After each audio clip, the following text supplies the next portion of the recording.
안녕하세요. 성경이맥입니다.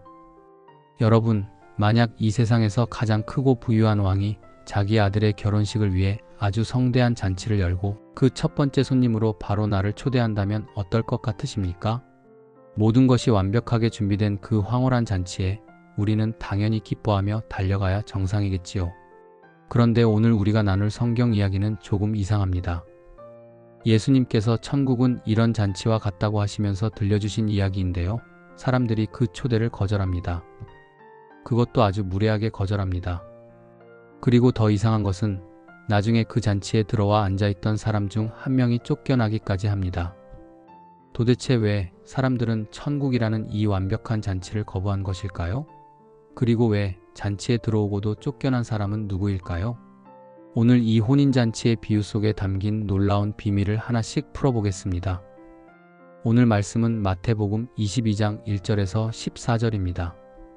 예수님께서 이렇게 말씀하십니다. 천국은 마치 자기 아들을 위하여 혼인잔치를 베푼 어떤 임금과 같으니.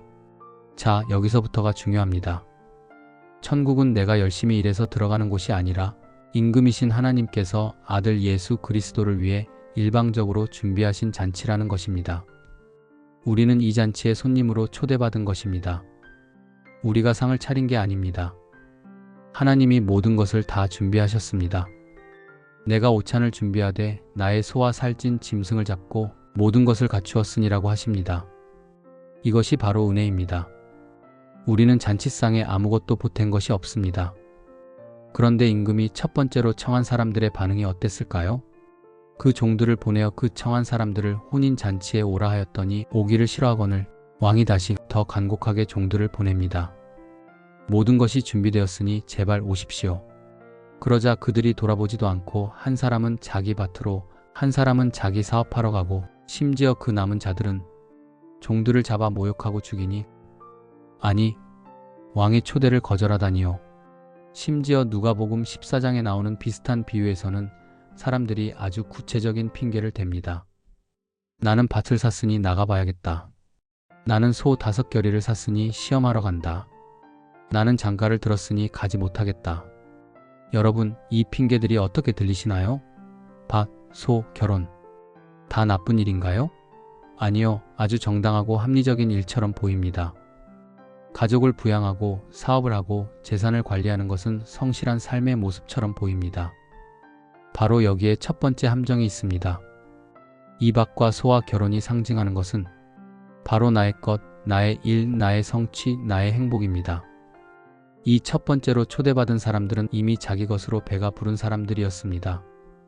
그들은 자신들의 성실함, 자신들의 종교적 행위, 자신들의 도덕적 기준을 의지했습니다. 그들의 마음은 이런 것이었습니다. 왕이시여, 저는 왕의 잔치가 필요 없습니다. 저는 제 힘으로 밭을 샀고 제 능력으로 소를 샀습니다. 저는 제 노력으로 이룬 나의 의가 있습니다. 왜 내가 공짜 밥을 먹으러 가야 합니까? 나는 내 힘으로 살 수 있습니다. 이것이 바로 율법주의이며 자기의입니다. 하나님의 값없는 은혜보다 나의 공로와 나의 행위를 더 중요하게 생각하는 마음입니다. 그들은 자신의 힘을 믿었기에 하나님이 거저 주시는 선물을 모욕하고 거부한 것입니다. 임금은 진노합니다. 그리고 그 살인한 자들을 진멸합니다. 자기 의를 고집하며 은혜를 거부한 자들의 심판을 보여줍니다. 그리고는 종들에게 아주 충격적인 명령을 내립니다. 혼인잔치는 준비되었으나 청한 사람들은 합당하지 아니하니 내 거리 길에 가서 사람을 만나는 대로 혼인잔치에 청하여 오라. 종들은 길에 나가 악한 자나 선한 자나 만나는 대로 모두 데려옵니다. 이것이 바로 복음의 확장입니다. 자기 의로 가득 차서 스스로 합당하다고 여겼던 첫 번째 사람들이 거부하자 이 초대는 이제 내 거리의 모든 사람에게로 향합니다. 여기서 악한 자나 선한 자나라는 말이 우리에게 큰 위로와 동시에 무서운 진실을 알려줍니다. 하나님 앞에서는 우리가 보기에 도덕적으로 좀 나아 보이는 선한 자나 대놓고 죄를 짓는 악한 자나 사실은 모두 똑같이 죄인이기 때문입니다. 이 내거리의 사람들은 무엇이 없었을까요? 네, 그들에게는 자랑할 만한 자기 밭이나 자기 소가 없었습니다. 내세울 자기의가 없는 사람들입니다. 그들은 자신이 얼마나 비참하고 가난한지, 얼마나 구원이 절실한지 아는 사람들이었습니다. 그래서 왕이 당신을 공짜 잔치에 초대합니다. 라는 말에 어떤 핑계도 대지 않고 기뻐하며 달려갈 수 있었던 것입니다. 이것이 바로 자격 없는 우리가 받은 은혜입니다.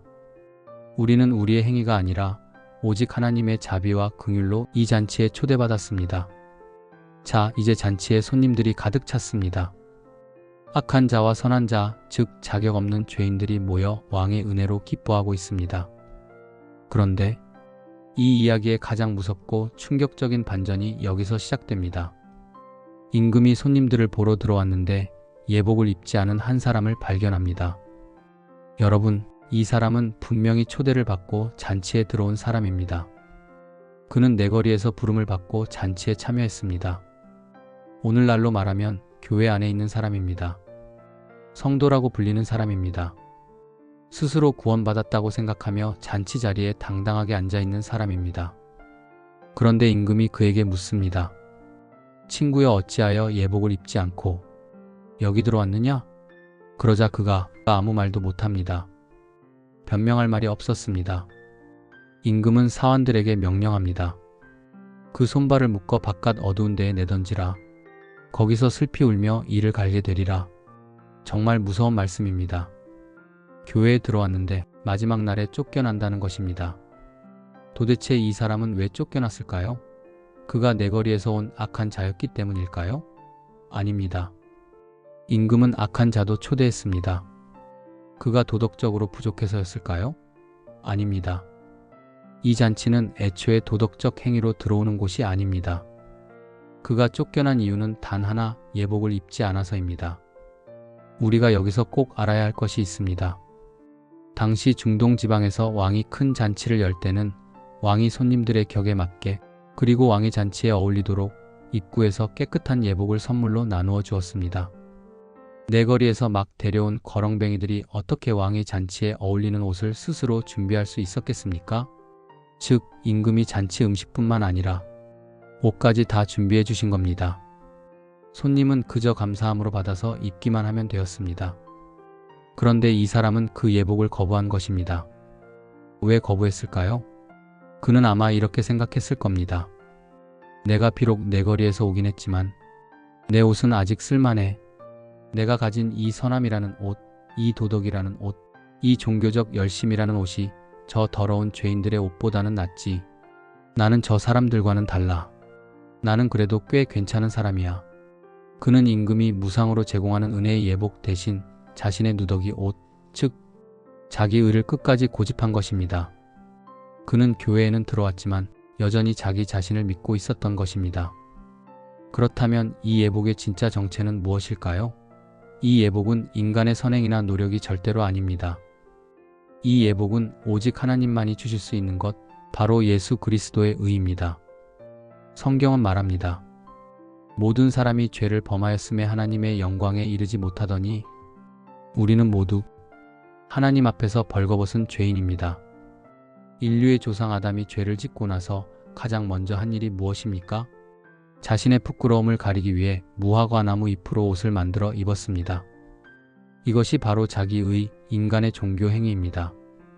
하지만 이 잎사귀 옷은 햇볕에 금방 마르고 부서지는 아무 쓸모없는 누더기입니다. 그때 하나님은 어떻게 하셨습니까?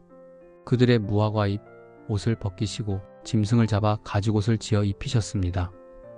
죄 없는 생명의 희생과 피 흘림을 통해 주어진 은혜의 옷입니다. 이 가죽옷의 실체가 바로 예수 그리스도의 십자가입니다. 하나님은 우리의 더럽고 추한 죄의 옷, 우리가 평생 자랑하던 자기 의라는 누더기 옷을 벗기시고 당신의 아들 예수님의 십자가 피로 값주고 사신 완전한 의의 옷, 영원한 구원의 옷을 우리에게 값없이 입혀주십니다. 이것이 바로 우리가 입어야 할 예복입니다. 그래서 예수님은 이 비유를 이렇게 무섭게 결론 내리십니다. 청함을 받은 사람은 많되 택함을 입은 사람은 적으니라. 청함을 받은 사람은 많습니다. 복음을 듣는 모든 사람, 교회 문턱을 밟아본 모든 사람이 청함을 받은 자입니다. 잔치에 일단 들어온 사람들입니다.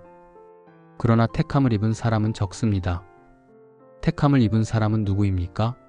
그들은 교회 잔치에 들어와서 자신의 무화과 잎 옷, 즉 자기 의가 얼마나 더럽고 쓸모없는지를 철저히 깨닫고 그것을 벗어버린 사람들입니다. 그리고 오직 임금이신 하나님께서 선물로 주시는 예복, 즉 예수 그리스도의 의만을 100% 의지하며 덧입은 사람들입니다. 하나님, 저는 제 밭이나 소가 없습니다. 저는 제 힘으로 아무것도 할 수 없는 죄인입니다. 오직 하나님이 주시는 이 가죽옷, 이 예수님의 의가 아니면 저는 단 하루도 살 수 없습니다. 이 고백을 하는 사람이 바로 택함을 입은 자, 예복을 입은 자입니다. 오늘 이 비유는 우리에게 엄중하게 묻고 있습니다. 당신은 지금 교회에 앉아 있습니다. 그런데 당신은 지금 어떤 옷을 입고 있습니까? 나는 주일 성수도 하고 11조도 하고 봉사도 하니까 라는 내가 스스로 준비한 나의 공로와 나의 선행이라는 누더기 옷입니까? 아니면 나는 아무 공로 없으나 오직 예수님의 십자가 피로만 구원받았습니다 라는 하나님께서 아들의 피로 마련해 주신 그리스도의 의라는 빛나는 예복입니까? 임금이 들어오실 때 우리는 모두 그분 앞에 서게 될 것입니다. 천국 잔치는 값없이 주어지는 선물이지만 아무나 그 자리에 머무는 것이 아닙니다. 오직 나는 자격이 없습니다라고 철저히 고백하며 나의 모든 자랑과 공로를 십자가 앞에 내려놓고 왕이 주시는 예복, 즉 예수 그리스도의 의만을 감사함으로 덧입는 자만이 그 영원한 잔치의 기쁨에 참여하게 될 것입니다. 이것이 혼인잔치의 비유가 우리에게 전하는 천국 복음의 핵심입니다. 오늘 말씀은 여기까지이고요. 여러분의 생각 댓글로 남겨주시고 오늘 내용에 공감하셨다면 좋아요와 구독 꼭 부탁드립니다. 지금까지 성경이맥이었습니다.